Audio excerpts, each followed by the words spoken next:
Harry Potter is one of the best LEGO themes that you can buy on shelves right now, and the summer 2024 wave is one of the main reasons why. Today we'll be taking a look at the 7 latest additions to the LEGO Harry Potter lineup, and I will be letting you know why exactly it was these sets in particular that really brought back my passion for LEGO Harry Potter. With this wave in particular, I feel like there is a lot of variety for all sorts of fans, whether you're a casual LEGO Harry Potter fan, a long-time collector like me, or maybe you've just gotten into it. Starting off small, we have Aragog in the Forbidden Forest, which is set 76434 and contains 195 pieces and retails for $20 US, 30 Australian and 18 Great British pounds. Earlier this year, Harry Potter released the Flying Ford Anglia, and I thought it was one of the best small sets that ever released, especially from this theme, and this is a very, very close contender. For such a low price point and piece count, I think this set looks absolutely fantastic. Starting things off, we have 2 brand new minifigures. First up, we have Harry Potter, who has a reprinted torso and looks really, really nice and comes along with his very classic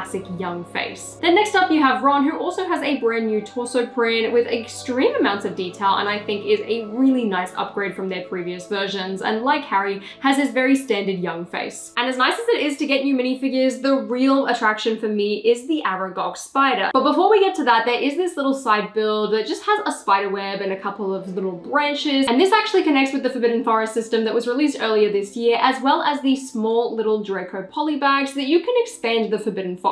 This little side build on its own I think works really well, but I'm personally not a fan of that Forbidden Forest system, and I feel like the blue overall just doesn't really feel particularly too Harry Potter to me. But let's talk Aragog, because this model is so well done and looks so much like a spider that I'm pretty sure I could scare my mum with it if I tried. The whole build of Aragog is really basic, but at the same time is the most advanced model that we have ever had. And the reason I feel like it looks so accurate is mostly to the design of the legs. They look so spindly and so creepy, and I just think it is fantastic. There's a little bit of motion on Aragog as you can move the legs around as well as the body a little bit, but I feel like you kind of want him in this same position the whole time. But what really makes this Aragog stand out from all of the other ones is this printed face print. I think it captures Aragog perfectly, and I just love how it ties the entire build together. The pincers and the minor amounts of detail, like this really is the prime version of Aragog. It is perfect. There's a little bit of playability. The scale is really, really good. And at this price point, I think this is fantastic. The designer did an incredible job on this model, and it has very quickly become one of my favorite sets out of this wave. This set ended up being the complete opposite of my first impressions, which was that this small price point was not really gonna give us a good spider, and I am so glad to be proven wrong. There aren't a lot of parts in this set. It's such a small package, but because of the size of Aragog and his giant spindly legs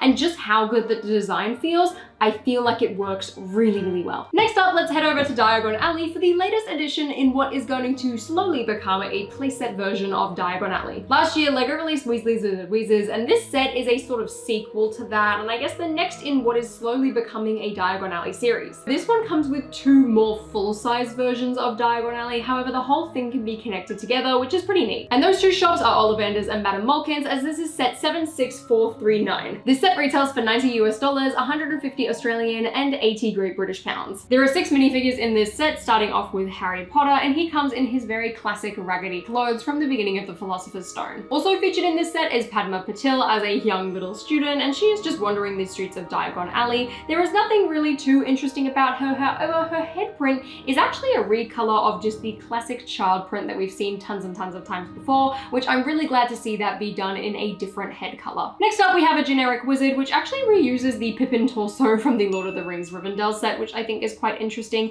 and I love that they have put him inside this really awesome brown wheelchair piece. It is so awesome to see that be included in LEGO Harry Potter, and is really nice to add to my collection in general. Lastly, there is a witch who tends to be the saleswoman of this little flower card that is included in this set, and I really love the torso on her. I think it is fantastic, and I think this is a new face print as well. I haven't seen it anywhere before, and I really like both sides of it. To go along with this set as well, there are a couple of shopkeepers, firstly being Garrick Ollivander, who comes with a brand new torso print as well as a brand new face print, and this scared head I think perfectly captures him as Harry wrecks his shop. And then lastly, we have Madame Malkin herself with this gorgeous torso and dress print. I think they look fantastic. I'm also a really big fan of her head print. However, mine is a little bit misprinted as her left eyebrow just seems completely non-existent and way smaller than the right one. When it comes to the build of this set, I feel like it is a really mixed bag for me. There are some things that I absolutely love about it, and there are some things that I just really am not a fan of. Firstly though, let's talk about the scale of this set. Now, since this is a playset Diagon Alley, it is going to be considerably smaller, and it makes sense with this price point as well. And given the price point and the piece count and the fact that we get 2 buildings,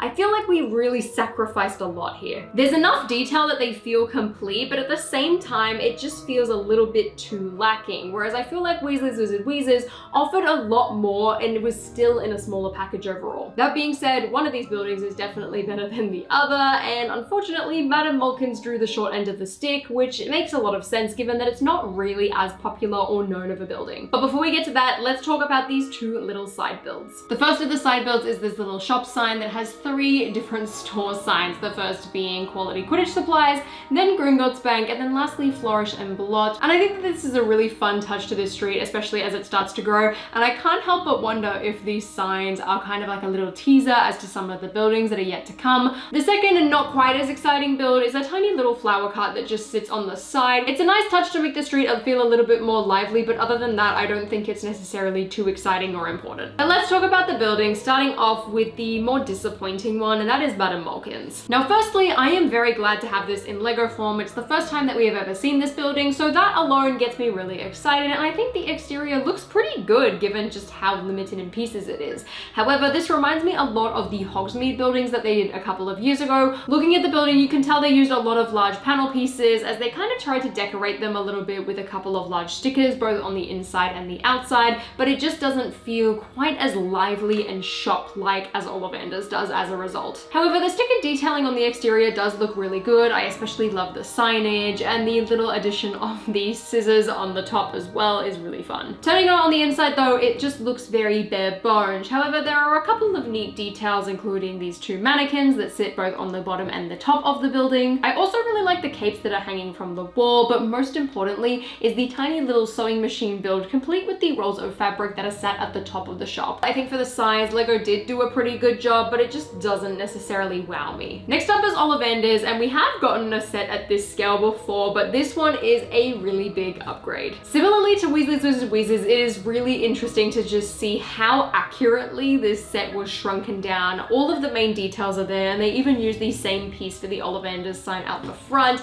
I love all of the sticker details, the curved windows, it just works so well. And interestingly enough, I also think that this playset version built upon the set a little bit more compared to the more expensive model that is featured in the larger Diagon Alley set. And a large portion to that is just how many wands are on display. I love the fact that this building can open up a little bit with these pieces on some hinges and features so many different wands, including 5 new wand molds. You get 2 packets of them in the set, one in tan and one in brown, and they are featured all throughout the inside of the build, which really makes this thing come alive. But my favorite feature by far on the inside of Ollivander's is this sliding little ladder so that Ollivander can slide along his shop and go and grab all of the wands for all of the witches and wizards to try out. And overall, I feel like this is a really well done playset of a shop and completely blows Madame Malkin's out of the water. If they could have made this set just a tiny bit more expensive and built upon Madame Malkin's just that little bit more to make it even close to what Ollivander's is, I think this set would have been an absolute win in my book. But I think the best part about this new system, and even this set in general, is just how much more shelf friendly this setup is going to be. Overall, I feel like this set is pretty good. However, if you have the existing Diagon Alley set, this is a very easy pass. I just don't think it adds enough to justify buying this set, despite how fun some of the minifigures are and how cool those new wand pieces is. I think you could just skip it. But if you'd rather have a cheaper and smaller and gradual Diagon Alley setup, then I would definitely recommend getting this as well as the existing Weasley's Wizard Wheezes set.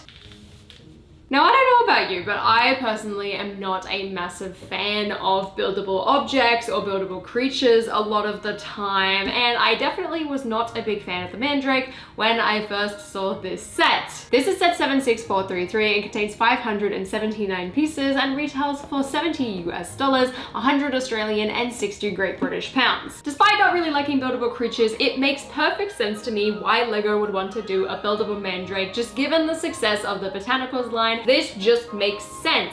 That being said, I feel very mixed on this set. There were some really amazing pieces that I feel like would be very interesting to use if you build your own LEGO creations, and I know certainly I will be taking this apart and using the pieces to build some other creations for myself. However, the actual built model does actually look way better than I thought it does in person. But I do really want to talk about the big eyesore for me in this set, and that is the bright green leaf pieces. I just think that this color doesn't really match the Mandrake at all. It is too bright and too colorful, and I feel like just doesn't really feel like a Mandrake to me. On a more positive note though, I really love the color of the pot, and the build overall is pretty fun. This stickered Mandrake tile is a really nice touch, and I think they did an incredible job on his face. But not only that, this Mandrake technically has some sort of a play feature, as you can grab it by the leaves and pull the entire thing out and he starts screaming. What's quite fun is you can actually move his mouth a little bit and his arms will move ever so slightly, but that doesn't distract from the fact that his feet are just a little bit creepy. But the fact that these seaweed pieces were made for his feet slash toes slash roots,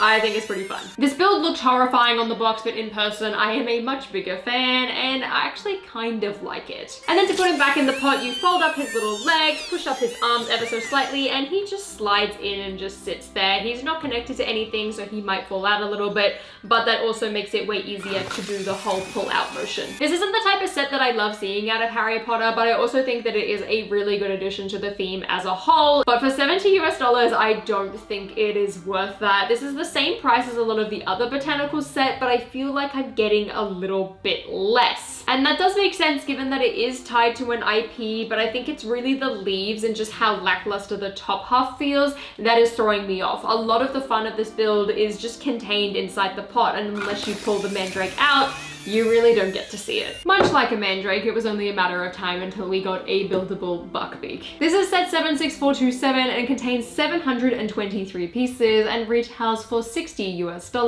90 Australian and 55 Great British pounds. And here is Buckbeak. For the last couple of years, we have had various buildable creatures, and I figured that it was just a matter of time until we got Buckbeak. However, now that he's here, I'm honestly just not convinced. Now, this model of Buckbeak comes with everything that you would probably need, including this tiny little bit of a pumpkin patch, which I think is kind of cute, but also is just a wall basically. Buckbeak doesn't connect to it in any way. I think the crow is a pretty nice touch, and the pumpkin builds are really neat, but it doesn't really serve any extra purpose. I feel like it was just thrown in there to make the budget feel a little bit more fulfilled, which makes a lot of sense since Buckbeak to me, I feel like just doesn't really work with this low of a price point. The first thing that throws me off is the color scheme. I feel like in Lego form, because of the limited color palette, the way that Buckbeak's feathers kind of transition, I just don't know if it necessarily works. I think the blue touches are quite nice and work really well, but I think there is just a little too much white. Now, this model has quite a bit of mobility, which I think is the best thing about it. You have this posable head, and not to mention the giant wings that feature on Buckbeak. He has an absolutely massive wingspan. It is quite ridiculous, especially when you put them just flat out in this position.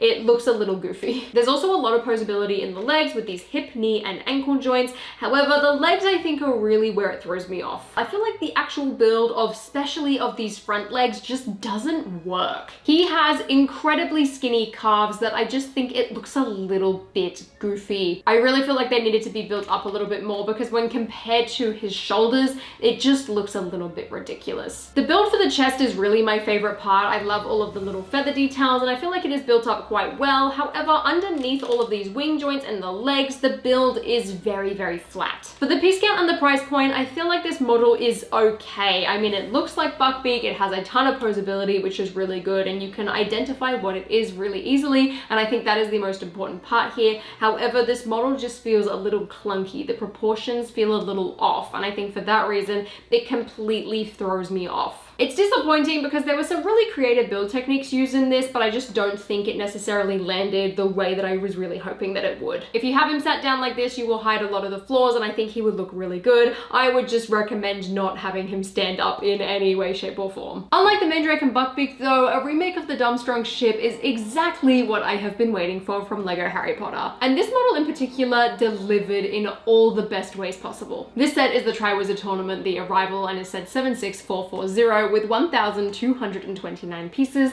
and retails for $140 US, 230 Australian, and 125 Great British pounds, and is one of the larger Harry Potter sets that I feel like we have seen in the last couple of years. For that price point though, unfortunately, you only get 5 minifigures, starting off with Victor Crumb. Now, I am in love with this remake of him. I love the Durmstrang outfit. I think it looks fantastic and is so authentic. I think the Victor Crumb face print looks absolutely fantastic, and I think they nailed it with this minifigure. And I feel the exact same way about Igor Karkaroff. This is the second time ever we have seen him, and I think LEGO absolutely knocked it out of the park. His torso print is fantastic, and I am really glad that they gave him the dual molded legs because I feel like it just adds a whole new layer to him. His face print is fantastic and looks equally creepy, and I also feel like the hairpiece does work for him. It's not necessarily entirely accurate, I don't think, but I think it works well enough and it passes that I'm happy with it. Up next we have Madame Maxine, who has benefited greatly from the return of the long arms and legs that were recently featured on the LEGO Avatar sets. She really has that elongated tall look about her now, and I think it looks absolutely incredible. However, as an adult collector, I would have really liked to have seen the return of a sloped dress piece for her rather than these legs. I just don't think it necessarily works as well. However, I absolutely understand why it was included in this set, as it means it's much easier for her to actually sit down inside the Beauxbatons carriage. We also have the return of Fleur Delacroix, who this time around actually has a different color mold for her hat, which I think is really interesting. At first it was a little bit jarring, but after rewatching The Goblet of Fire, I think this was absolutely the best choice. And last but certainly not least, we have our first ever minifigure of Barty Crouch Sr., who also looks fantastic. Unfortunately though, due to the mold of the bowler hat, it does cut off quite a little bit of his face printing. However, I think they did an incredible job with his little mustache, and his suit is nice despite being quite basic. The title of this set suggests that it's an expansion on the Triwizard Tournament range that was kind of started last year with the Black Lake set, which again started with the Triwizard Tournament title. And I think it's a really interesting way to approach it because it makes it feel like a much more complete Goblet of Fire set. And what really sells that, in my opinion, is the inclusion of the tiny little brick-built Goblet of Fire, as well as the Triwizard Cup. Both of these builds are no stranger to LEGO Harry Potter and have popped up in advent calendars as well as multiple different place sets,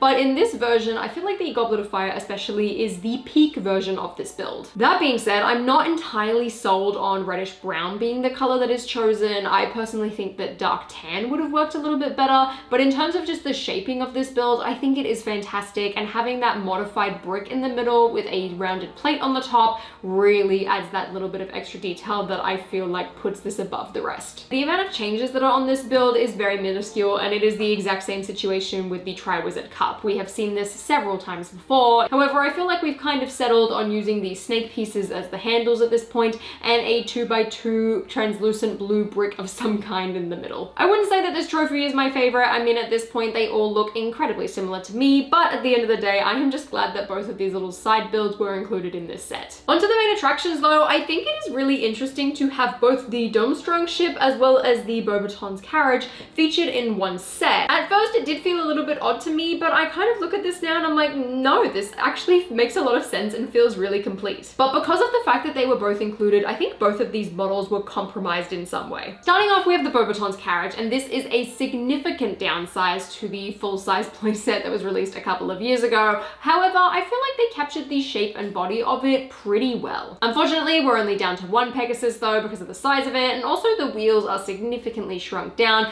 But one thing I really like about this in comparison to the older one is the door on the front. When you open it up though, the interior is very, very lackluster. There are 2 seats where you can fit some minifigures, and there's also a chair at the front if you wanted to fit a third one on there, but there is really not a lot going on. A lot of the really nice gold detailing is absent on this model though, outside of these little lamps that are stuck on the side. However, the little trunk at the back remains complete with a couple of little teacups. I think this carriage works really nicely in the context of this set. I think the scale works really well, and they still captured a lot of that iconic Beauxbaton's shape as well as color scheme, and of course having the Pegasus on the front, but I just feel like it's a little bit too small and misses a little too much detail for my liking. But it's still a neat addition and I'm glad it was included. The Domstrong ship, on the other hand though, spared no expense when it came to detail, and they absolutely pulled through with this model. This build is absolutely incredible from start to finish. However, I am really surprised at how skinny and small this ship was. The older model from 2005 was significantly wider as well as taller and had way less pieces included, which you can certainly see because it is lacking a lot of the same detail and is far less accurate considering it was based off concept art rather than the actual movie. But when I got this set, I expected it to be quite a similar scale and was very shocked at just how small and concise this thing is. But it's not just the size that was compromised, as in having as much detail as it is, a lot of the playability of this set did get stripped out, unfortunately. It is really hard to access a lot of areas in this ship and there is not much space to put minifigures at all. When building it, I felt like there was a lot of really fun references and little things going on, which was really fun. However, after completing it, I find that I can't really access any of them. You can remove this little middle console, however, it gets stuck with these ropes that you have to attach to the side and makes it a little difficult. This whole back section is built in via a bunch of Technic pieces, and don't even think about trying to access this middle unless you have small hands, because you really cannot get inside it very easily. It's a very tight squeeze, which makes it really hard to recommend this set as a playset just because of how limited I feel like it is in some way. But that being said, it is also a ship, so you can do ship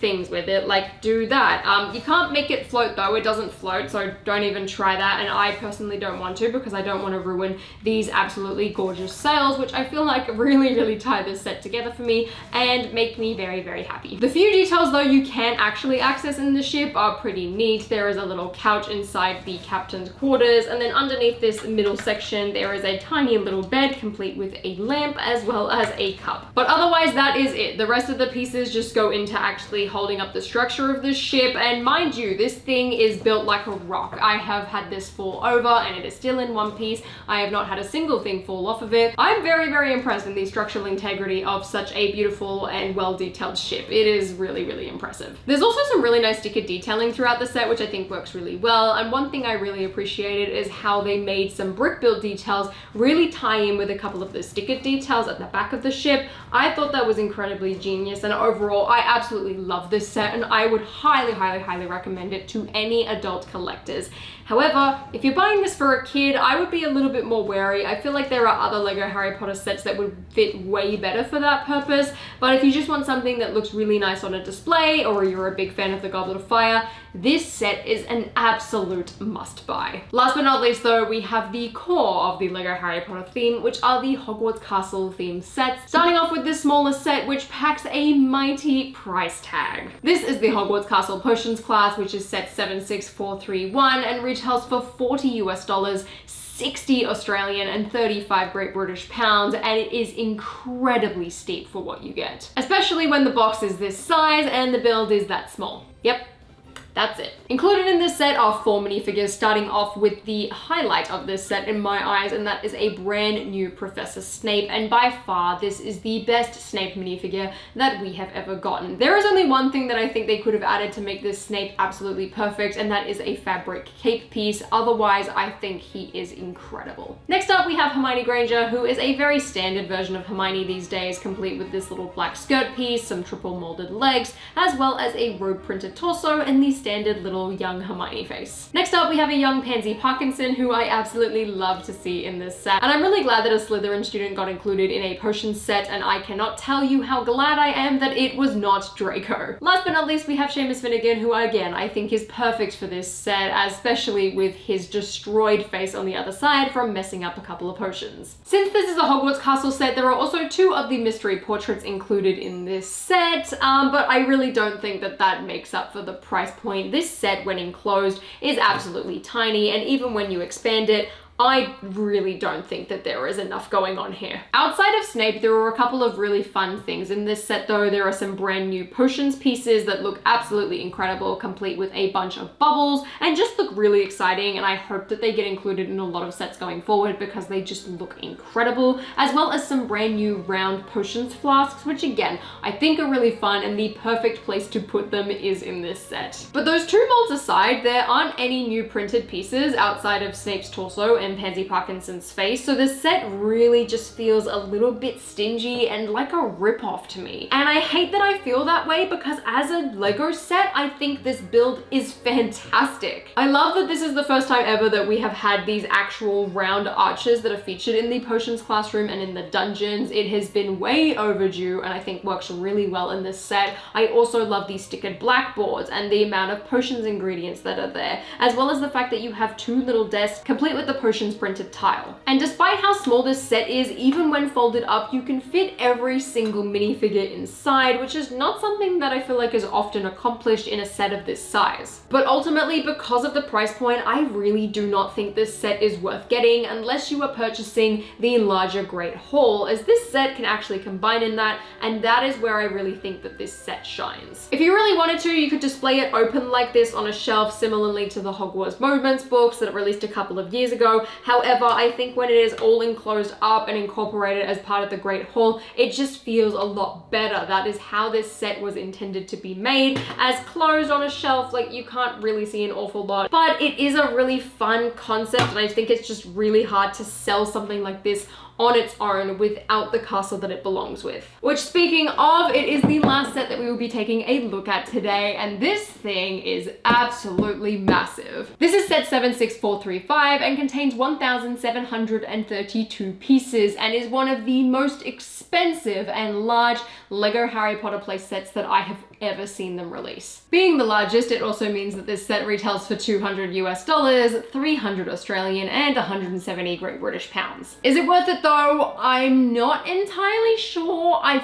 feel like it's very close though. Now, why could that be, given that it is one of the most detailed and awesome and largest Great Halls that we have ever gotten? And the simple answer is because this is a part of a greater system and is a section that I feel like is so closely tied to a really big tower, which is notably missing. Now, that's nothing against this set necessarily, but it is something that I do think of every single time I look at this, and I think a large portion of that is because there was a really fantastic Great Hall set that was released a couple of years ago that had that complete tower. Not to mention the fact that there are these two clips at the front that you're supposed to attach the boathouse to as part of this grander system, so it still feels like there is something a little bit missing. Criticisms aside though, I think this is a fantastic model. I was very shocked at how large this set actually is. It is deceptive to me, and it is so long in my opinion, and also surprisingly tall, that it made it quite hard to actually fit on my bookshelves behind me. But with all of that space though means that there is going to be a ton of detail, and the Great Hall did not disappoint. Firstly, clipped to the front are these little steps that lead you up to the grand courtyard, which is quite small. There is really not an awful lot of space to do anything, but I'm glad that it got included. As the courtyard then leads you into the Great Hall, which is incredibly decked out and detailed and absolutely gorgeous. Unlike a lot of the previous Great Halls, I feel like this one has so much life, and that is really assisted by the minifigure selection. First up, as always, is Harry Potter, and this minifigure is nothing exciting. It is the same old Harry with the same old Gryffindor torso, but I'm glad that he's included in this set. Next up is Ron, who has a slightly different variation of the robes, having them open this time around. And then lastly, to complete the golden trio, is Hermione, who is the exact same version as the potions classroom. Then to complete out the Hogwarts houses, we have one minifigure from each house. Starting off with Hufflepuff, we have Leanne, who doesn't have any last name listed, and I quite frankly have never heard of her throughout the franchise, at least at this point. From Slytherin, we have Daphne Greengrass, who I can't help but think looks like me every single time I see this minifigure. And then lastly, from Ravenclaw, we have Terry Boot. I think it's kind of interesting that they went with short legs for every single student in this set, but I also think it makes a lot of sense given that this set is set in the Philosopher's Stone. Out of our teaching faculty, first up we have Albus Dumbledore, who is incredible. There are multiple reasons why I think this. Firstly, they brought back the hair hat piece that they first released a couple of years ago in a Harry Potter collectible minifigure series, and I am so glad that they did because it looks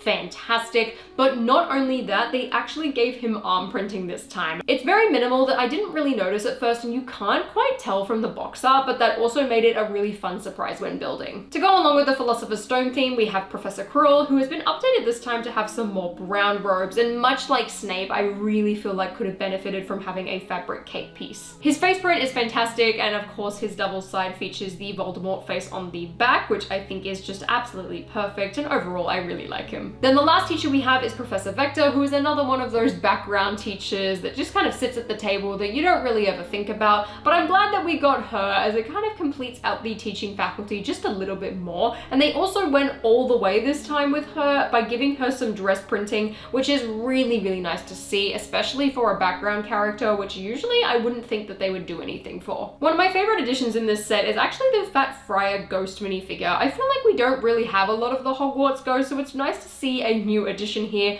rather than just having another nearly headless Nick repeat. But by far the most exciting and interesting thing in this set is the Mountain Cave Troll minifigure slash big fig. He looks fantastic. He has a brand new custom mold for his body, and it looks absolutely perfect. I love the detailing and the molding on his legs. I think it's awesome, and the molded fabric this time around rather than a cloth piece that you are probably most likely going to lose. And with all of those minifigures, it leaves you having a very full and lively Great Hall set up. You have a student from each house, you have all of the banners, you have the teachers sat at the table, there is even a ghost flying around, and that is really the only complaint I really have with this interior, is the fact that there is nowhere for the Fat Friar to actually attach to so that he flies across the hall. Otherwise, I'm a really big fan of the table layout, and I also absolutely love how they did the candles this time around. When looking at this interior as well, something you may notice is these little clip pieces at the back of the build, and I cannot help but think that it is for the exact same purpose as the ones for the front,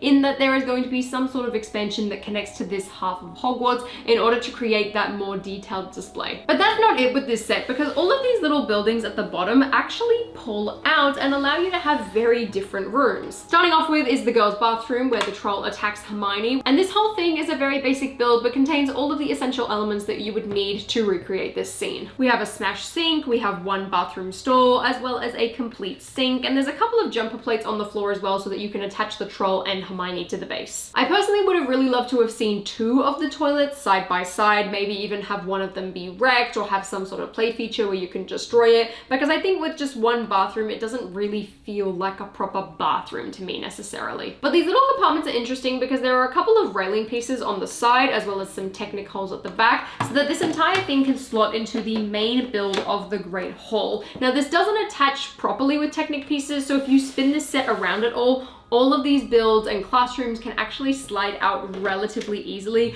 which I'm not a big fan of. I would have preferred some more secure Technic pins so that my classrooms aren't constantly sliding out every time I move this set. This set contains 5 of those mystery portrait pieces, and majority of them lie in this little random center console that just folds out. They're all just kind of placed there, and I assume that's because they're trying to do this whole mystery collection thing and they needed somewhere to put them, and I guess this tiny hallway was the solution. I feel like there could have been something a little bit more interesting in there, since this doesn't really represent the staircases or something. Like, in my opinion, I would have really loved to have seen the Hogwarts kitchens be in this section, just so that we have something with a little bit more substance, because it just feels like a side build that was incorporated into the set to me in some way. Overall, I just think there could have been a lot more that was included. However, the last classroom I think is very substantial and is definitely my favorite out of the 3 little sections, and that is the Hufflepuff common room. Like the bathroom, it's not entirely complete and is very open, but I think works really well. Given that Hufflepuff is tied to herbology, I love all of the inclusions of the leaves on the floor. I think the fireplace is really neat.